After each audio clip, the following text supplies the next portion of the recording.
United Nations, a Soviet apparatus. In May 1937, the State Department reported that the Soviets had installed secret eavesdropping microphones in the U.S. Embassy at Moscow. In May 1964, the State Department reported that the whole American embassy was wired to recording machines of the Soviet secret police. In June 1964, the State Department announced a new consular agreement with the Soviets, which will, of course, give the Soviets wider access to American security matters. Conditions at UN headquarters give even more shocking evidence of State Department indifference to communist outrages against our security. In 1952, a Senate subcommittee discovered many communists among American UN employees. A more recent case reveals the gruesome truth that the UN is used as a cover and vehicle for worldwide communist operations. That is a summary of my report on United Nations, a Soviet apparatus. The full report after a message from my sponsor. In May 1937, the State Department reported that secret eavesdropping microphones installed by the Soviets had been discovered in the U.S. Embassy at Moscow.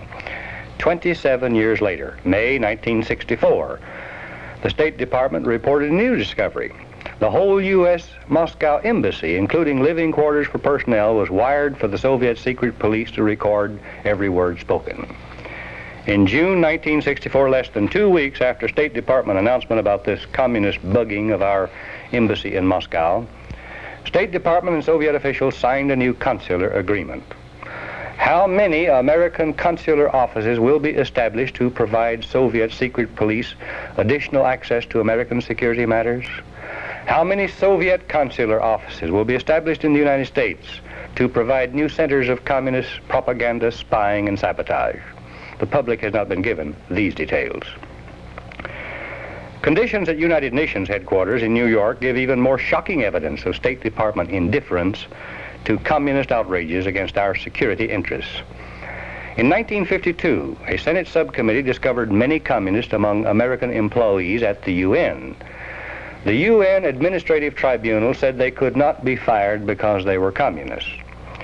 In a more recent case, the same UN tribunal approved the firing of an anti-communist, Paul Bang-Jensen. Bang-Jensen is a close equivalent of the Danish pronunciation of that name. Bang-Jensen, a career diplomat who loved the UN, was a senior political affairs officer. In November 1956, a Soviet national assigned to UN headquarters in New York told Bang-Jensen that the Soviet political police had secret agents not only in the UN Secretariat, but also in American intelligence agencies. The Soviet wanted this information given to American authorities in exchange for political asylum in the United States. He wanted Bang-Jensen to get word about him and his information directly to President Eisenhower or to Allen Dulles, head of the CIA. Bang-Jensen tried but never succeeded. Both FBI and CIA said they could not act without State Department authorization. Nothing was ever done. The potential defector, never permitted to divulge the information about communist spies in the UN and in the U.S. government, was recalled to the Soviet Union. Bang-Jensen's disillusionment began with the failure of his beloved UN to help or even encourage Hungarian freedom fighters trying to throw off the dreadful yoke of Soviet tyranny in 1956. As a sop to American public opinion, the UN General Assembly voted to create a committee to find out what had happened in Hungary, January 10, 1957, weeks after the Soviets had suppressed the Hungarian revolt. Bang-Jensen was made Deputy Secretary of a staff to help this UN committee. His job was to screen Hungarian refugees for testimony. The refugees had no confidence in any UN agency because they were convinced that the UN is run for the Soviets, by the Soviets, and by their sympathizers. Bang-Jensen himself was having growing doubts about the UN, especially after he discovered that UN officials had posted 2 communist guards outside the offices of the UN committee that was investigating communist atrocities in Hungary, and that in Geneva, a Soviet citizen was made committee translator. Nonetheless, Bang-Jensen obtained important testimony for the UN committee by promising witnesses never to reveal their names to the UN Secretariat or to anyone else. When committee hearings were completed, Bang-Jensen helped write a report.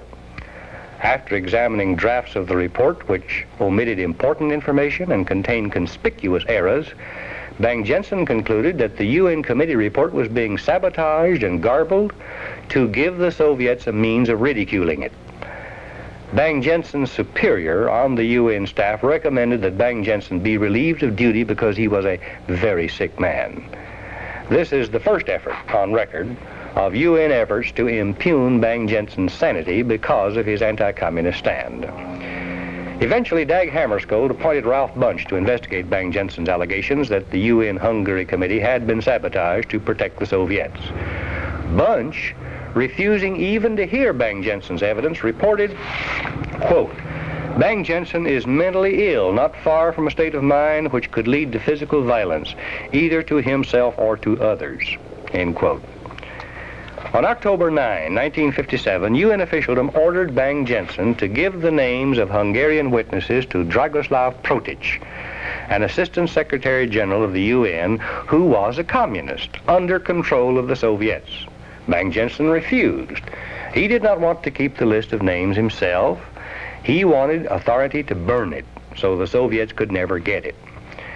A committee headed by Ernest A. Gross, who was not a UN employee, investigated and recommended that Bang-Jensen be fired for grave misconduct. Prominent anti-communists who knew Bang-Jensen and who knew all the details of the whole affair called the Gross Committee report a scurrilous and cowardly attack, an effort to conceal the gruesome truth that the UN was used as a cover and vehicle for worldwide communist operations. On July 3, 1958, Bang-Jensen was fired from the UN. James Wadsworth, official in the American UN delegation, hastened to make a public statement praising the UN action against him. On Monday morning, November 23, 1959, Bang-Jensen left his home in Lake Success and headed for work at his new job with CARE in New York City. He was seen walking toward a waiting bus, but never seen again until 3 days later, when his body was found on a bridle path in Alley Pond Park about 5 miles from his home. Police quickly concluded that Bang-Jensen had committed suicide because a gun belonging to him and a suicide note were found with the body, and because of information that Bang-Jensen had been mentally ill with suicidal tendencies. Now, this information came from the UN and was wholly false.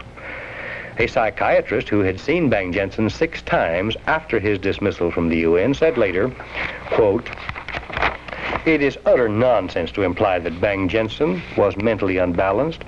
I could very well believe there was dirty work behind his death. I have difficulty believing it was suicide. It was not in his makeup. He was possibly the most intelligent man I ever knew," end quote. Other facts make it impossible for many to believe that Bang-Jensen committed suicide. Medical examination of the body fixed the time of death sometime Wednesday morning. Hence, if the case were suicide, the body would have lain in that bridle path all afternoon Wednesday and all Wednesday night. Yet a Senate subcommittee witness testified that on Wednesday afternoon, he walked his dog down that bridle path and back again, and that Bang-Jensen's body was not there. Public and congressional concern prompted an investigation by the Senate Internal Security Subcommittee, which concluded that conditions in the UN adversely affect the security of the United States. Concerning Bang-Jensen's death, the Senate Subcommittee said, quote, "If Bang-Jensen did not commit suicide, he was the victim of political murder dressed up as suicide.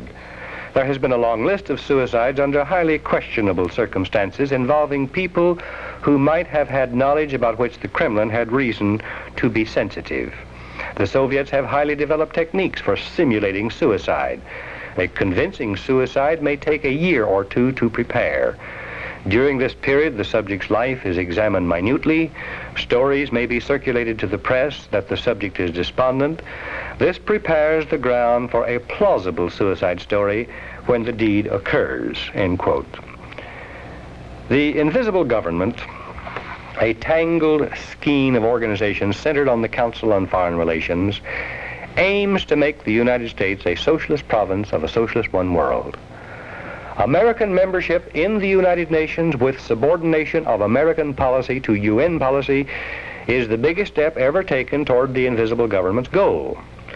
Support of the United Nations is the premier project of the Council on Foreign Relations and its interlocking affiliates.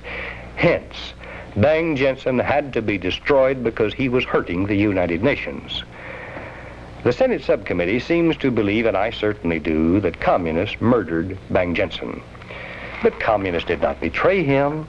A man cannot be betrayed by his enemies.